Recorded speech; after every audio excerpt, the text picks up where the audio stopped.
Le jardin d'enfants Steiner-Waldorf, dans des groupes mélangés de 3 ans à 6 ans, propose aux enfants un cadre bienveillant pour l'accueillir et où l'enfant va pouvoir faire des expériences liées à la nature, des expériences vraies où l'enfant va toucher, va expérimenter. Et c'est au travers de ces expériences qu'il va tirer un enseignement. En sachant que l'enfant, depuis la naissance, mais c'est encore valable à partir de 3 ans, est complètement dans l'imitation. C'est-à-dire que l'enfant va apprendre du monde.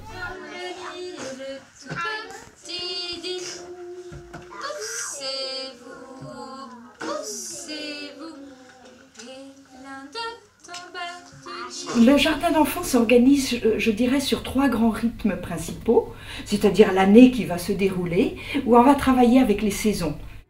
Il y a le rythme de la semaine, l'activité du jour va revenir, chaque lundi, chaque mardi, mercredi. D'autres rythmes sont importants, c'est le rythme journalier. On va aider l'enfant à rentrer dans des habitudes qui vont lui donner une sécurité de base. Taille, taille, taille, du matin au soir et du soir au matin. Ils ont profondément besoin de rythme et quand ils savent qu'il y a un rythme, quand ils savent sur quoi ils peuvent s'appuyer, alors ils peuvent vraiment s'épanouir en confiance et développer d'autres parties d'eux-mêmes. Donc ce soin du rythme et puis des activités du coup qui vont revenir. Boulanger, prends ton Donc le lundi, c'est le jour du pain.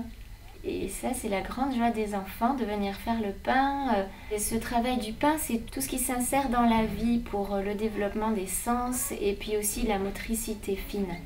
Ensuite, le mardi, l'activité qui vient le mardi, c'est un moment de rythmie, un art du mouvement que vient nous proposer le rythmiste. Le mercredi, nous allons sur la colline et là, nous faisons une marche, des jeux dans la nature. Le jeudi, c'est le jour de la salade de fruits ou de la soupe en hiver. Et là, ce jour-là, chaque enfant vient avec son légume ou son fruit et nous coupons, partageons, cuisons.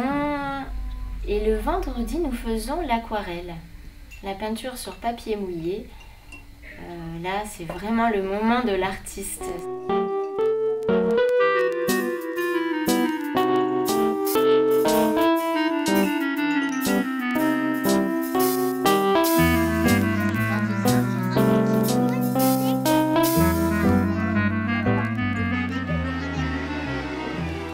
On va lever un gâteau pour ce midi pour ma maman. Le jeu libre dans notre pédagogie a une place centrale parce qu'on voit que l'enfant apprend dès le tout début à se mouvoir en jouant. Et le développement du langage se fait de la même manière, par imitation et par jeu. Et on voit après qu'on rentre dans une phase du faire comme, du jeu symbolique. Premier jeu de tous les enfants, on joue au papa et à la maman, on joue à faire la cuisine. C'est pour ça que dans les jardins d'enfants, c'est un petit coin de poupée, une dinette, à disposition des bois pour construire, des planches, des tissus avec lesquels ils font des cabanes.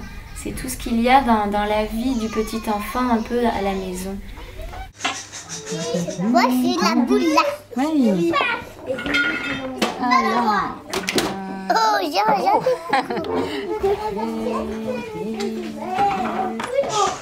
Voilà, c'est tout prêt. Ces apprentissages qui nous inquiètent tant dans notre société d'aujourd'hui, lecture évidemment, les premiers apprentissages de calcul, mathématiques, vont se faire d'une manière tout à fait naturelle. C'est comme l'apprentissage de la marche. On tend les bras à l'enfant pour qu'il vienne vers nous, pour qu'il marche, mais c'est lui seul qui va décider à quel moment il va se lâcher.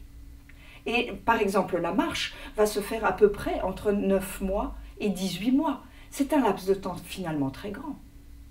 Et bien pour l'apprentissage de la lecture, c'est pareil. On peut les lever, on les mettra avec des compost de foule. L'enfant, il va apprendre à compter, à écrire son nom, les apprentissages sociaux d'une manière naturelle.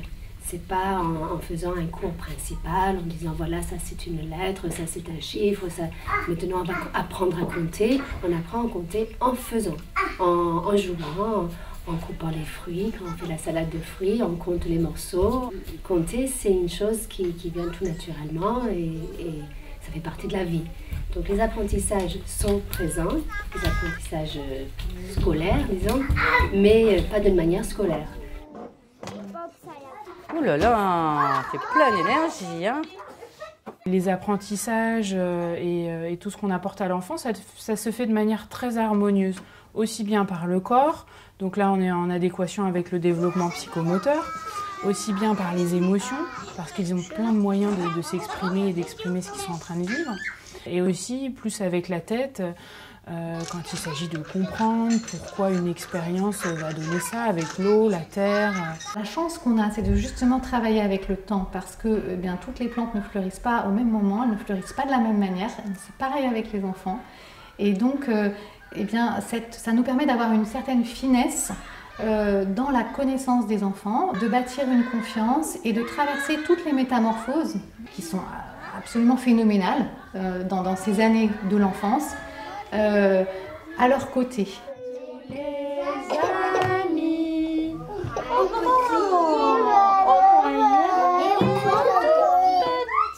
Après, ce que nous allons développer au jardin d'enfants, c'est aussi beaucoup les sens des enfants.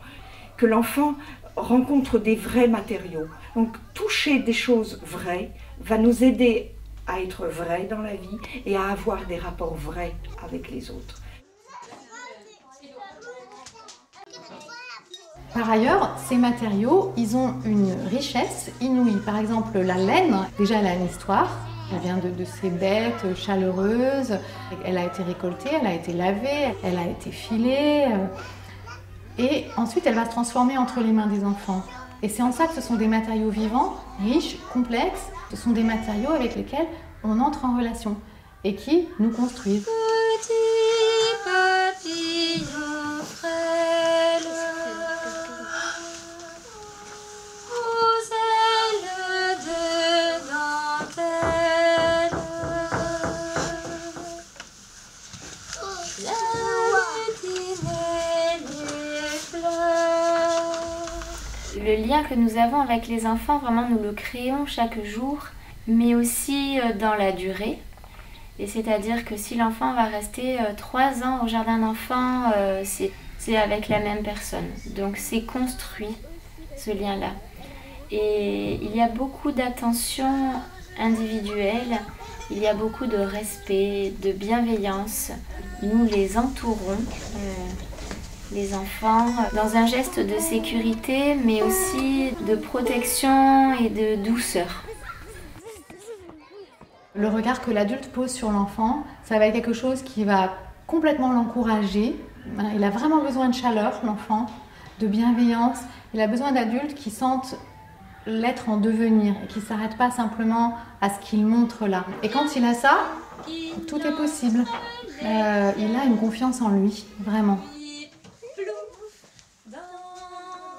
L'enfant prend vraiment plaisir à venir à l'école. Et ça, c'est ce que je voulais pour mes enfants, c'est qu'ils aient envie. Et comme au jardin d'enfants, les rythmes sont différents et qu'on leur laisse vraiment le temps d'avoir envie d'apprendre, là, on part vraiment de l'enfant, quoi. Et de son envie de comprendre, d'apprendre. Et ça reste après pour toute la scolarité, quoi.